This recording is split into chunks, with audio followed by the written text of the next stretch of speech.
दोस्तों, मांसाहार पुण्य है या पाप? आज इस विषय में हम आपको एक कहानी सुनाने जा रहे हैं। यह बात उन दिनों की है जब भगवान श्री कृष्ण अपने बालपन में थे। एक बार भगवान श्री कृष्ण एक पेड़ के नीचे बैठे बांसुरी बजा रहे थे। उसी तरफ एक हिरण दौड़ता चला आया और उनके पीछे आकर छुप गया। वो हिरण बहुत ही घबराया हुआ था। भगवान श्री कृष्ण ने उसके सिर पर हाथ फेरते हुए कहा, क्या हुआ? तुम क्यों छुप रहे हो? उसका पीछा करते हुए एक शिकारी भी वहां आ पहुंचा और बोला, यह मेरा शिकार है, इसे मुझे दे दो, इस पर मेरा अधिकार है।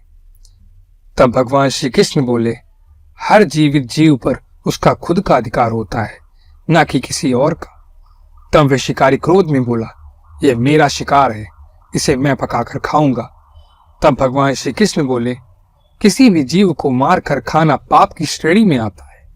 क्या तुम पाप के भागी बनना चाहते हो? मांसाहार पुण्य है या पाप, क्या तुम धर्म को नहीं जानते? तब वह शिकारी बोला, मैं तुम्हारे जितना शिक्षित तो नहीं हूं कि ये जानूं कि मांसाहार पुण्य है या पाप, पर मैं ये जानता हूं कि जीव को मारकर खाना, इसमें कोई हर्ज नहीं। मांस खाने वाला व्यक्ति उस जीव को जीव बंधन से मुक्त कर रहा है, फिर मांसाहार खाना पाप क्यों है? मांसाहारी होने में क्या हर्ज है?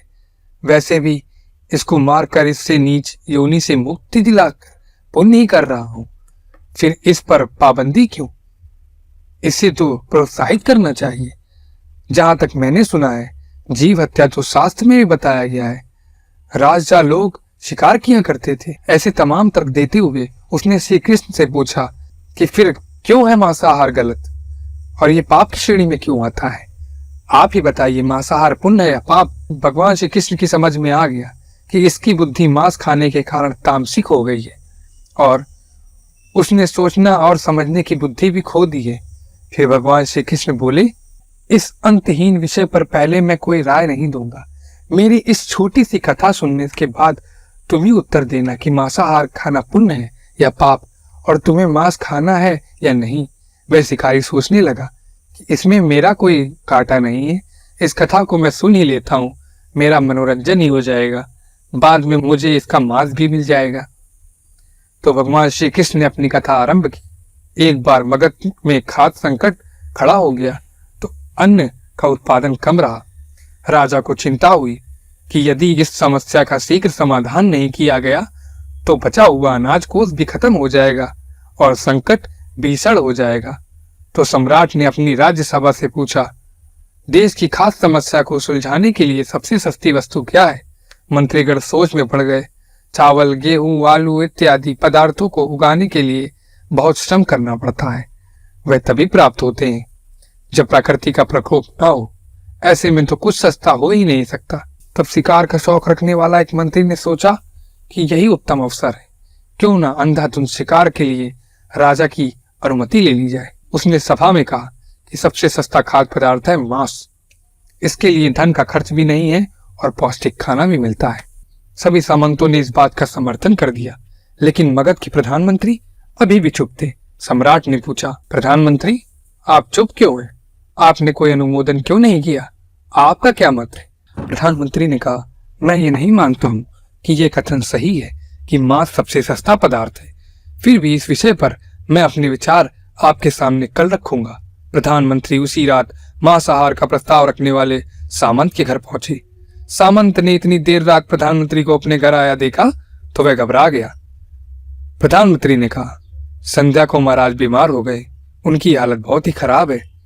राजवैद्य ने कहा है कि किसी शक्तिशाली देह का 2 तोला मांस मिल जाए तो राजा के प्राण बच जाएंगे। आप महाराजा के सबसे विश्वास पात्र हैं, इसलिए आपसे योग्य कौन होगा? इसके लिए आज आप जो भी मूल्य लेना चाहें ले सकते हैं। आप कहें तो इस काम के लिए मैं आपको 1 लाख स्वर्ण मुद्राएं भी दे सकता हूँ।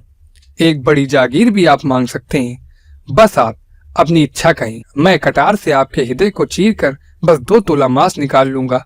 यह सुनकर सामंत के चेहरे का रंग फीका पड़ गया। वह सोचने लगा, जब जीवन ही नहीं रहेगा तो लाख स्वर्ण मुद्राएं से मैं क्या करूंगा और बड़ी जागीर भी किस काम आएगी। वह झटपट अंदर भागा और अपनी तिजोरी से 1 लाख स्वर्ण मुद्राएं लेकर आया।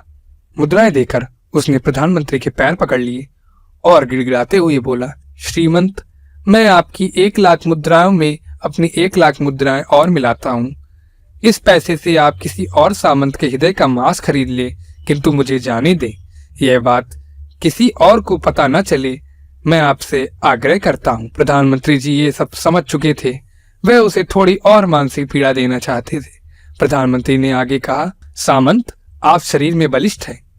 आपकी कदकाठी महाराज से मिलती जुलती है, इसलिए राज्यवैद्य ने खास तौर पर आपका ही नाम लिया है। आपके दान से हमारे राजा बच जाएंगे। आप कहें तो मैं आपको प्रधानमंत्री पद देने को तैयार हूँ और खुद आपका कर्मचारी बनकर रहूंगा, पर प्रजा से हमारा राजा न छीन। सामंत तो फंसता हुआ दिख रहा था। उसने शरीर पर अंग वस्त्र रखकर अपने जूते भी पहन लिए। जैसे ही वह वहां से भागने वाला था, वह तुरंत प्रधानमंत्री के पैर में लेट गया। उसने याचना की कि प्रधानमंत्री, मैं इसके योग्य नहीं हूँ। जब प्राण ही नहीं रहेंगे तो प्रधानमंत्री पद का या राज सिंहासन भी मिल जाए तो मैं उसका क्या करूंगा। आप चाहे तो मेरा सब कुछ ले लें, पर मेरे प्राण न लें। मैं अपना ये भवन और सारा धन आपको सौंपता हूँ। रातों रात राज्य से निकल जाऊंगा। इतना कहकर वह अपने घोड़े की ओर भागा और जैसे ही अपना घोड़ा गठने लगा, आवाज आई, अभी अपने पीछे गए तुम अपने परिवार को भी छोड़कर जा रहे हो। सामंत बोला, मेरा प्राण से प्रिय कुछ भी नहीं। जब जीवन ही नहीं रहेगा तो कुटुंब का क्या करूंगा। जीवन रहा तो ऐसे ही सुखी रह लूंगा।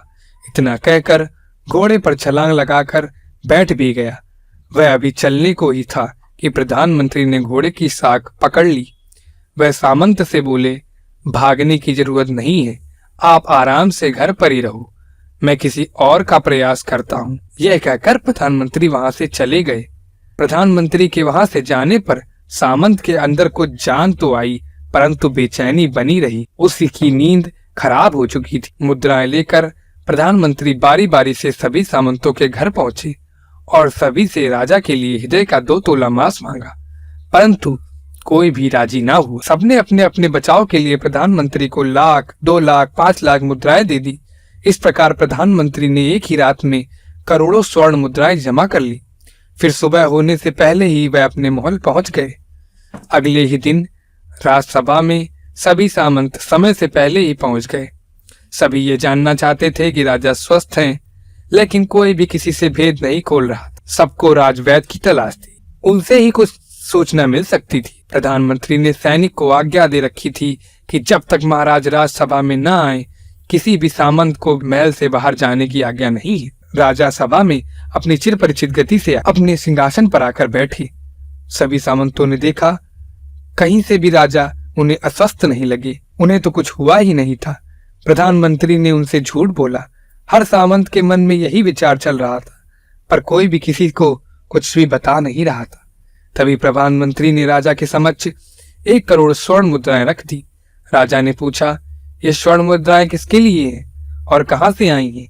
प्रधानमंत्री ने कहा, 2 तोला मांस के लिए इतनी धनराशि जुटाई है, पर मांस न मिला। अपनी जान बचाने के लिए सामंतों ने ये मुद्राएं दी है। अब आप ये विचार कीजिए, मांस कितना सस्ता है। राजा को बात समझ आ गई। उन्होंने प्रजा को अतिरिक्त परिश्रम करने का निवेदन किया और राजा ने अनाज भंडार में से अनाज निकालकर श्रमिकों को दे दिया। उन्होंने पौष्टिक सब्जियों की खेती का तुरंत आदेश दिया। वह 1 करोड़ स्वर्ण मुद्राएं इसी कार्य के लिए और श्रमिकों के कल्याण के लिए खर्च की गईं।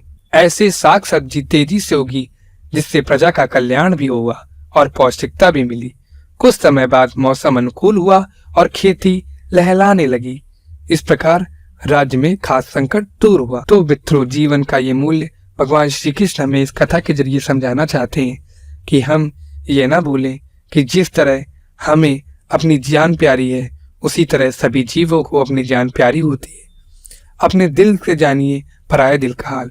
यदि संसार के संबंध से मुक्त करने का तर्क सही है, यदि जीव हत्या जीव को संसार मुक्त करने का तरीका है, तो अत्याचारी द्वारा किया गया नरसंहार भी मान्य है। वह भी ये तर्क दे सकता है कि वह लोग जीवन में कष्ट से आप लोगों को मुक्त कर रहे हैं। अगर उसके लिए वह जीवन बोझ होता तो वह कभी भी आपसे जान बचाने के लिए संघर्ष नहीं करता, आपसे भागता नहीं। जो आपके सामने असहाय हो जाता है, उसे प्राण गंवाने पड़ते हैं। जिन जीवों को मारकर आप खा रहे हैं, उन्हें तो प्राण बचाने का अवसर भी नहीं मिलता। बर्बरता सिर्फ ये नहीं जहां सिर्फ मानव का रक्त बहता है, बर्बरता उसे भी कहते हैं जहां स्वार्थ के लिए किसी जीव की हत्या कर दी जाए। हम अंत समय में जिंदगी भर के पाप के लिए जिंदगी भर सुकर्म करने की कोशिश करते हैं, परंतु हम ये भूल जाते हैं कि जब वह जीव हमारे लिए काटा गया और हमारे लिए तड़पा, उसका श्राप हमें इस जीवन में नहीं बल्कि अगले जीवन तक नहीं छोड़े। परमात्मा से ये ज्ञान पाकर शिकारी परिपूर्ण हो गया और उसे ज्ञान की प्राप्ति हो गई। वह जान गया कि महानता जीवन लेने में नहीं बल्कि जीवन देने में है। शिकारी भगवान के आगे हाथ जोड़कर वहां से चला गया और उसने कसम खा ली कि वह अपने संपूर्ण जीवन में किसी को भी चोट नहीं पहुंचाएगा। तो दोस्तों, अगर आपको ये कहानी अच्छी लगी हो तो प्लीज चैनल को सब्सक्राइब कीजिए, वीडियो को लाइक कीजिए और कमेंट में जय श्री कृष्ण लिखना मत भूलिए।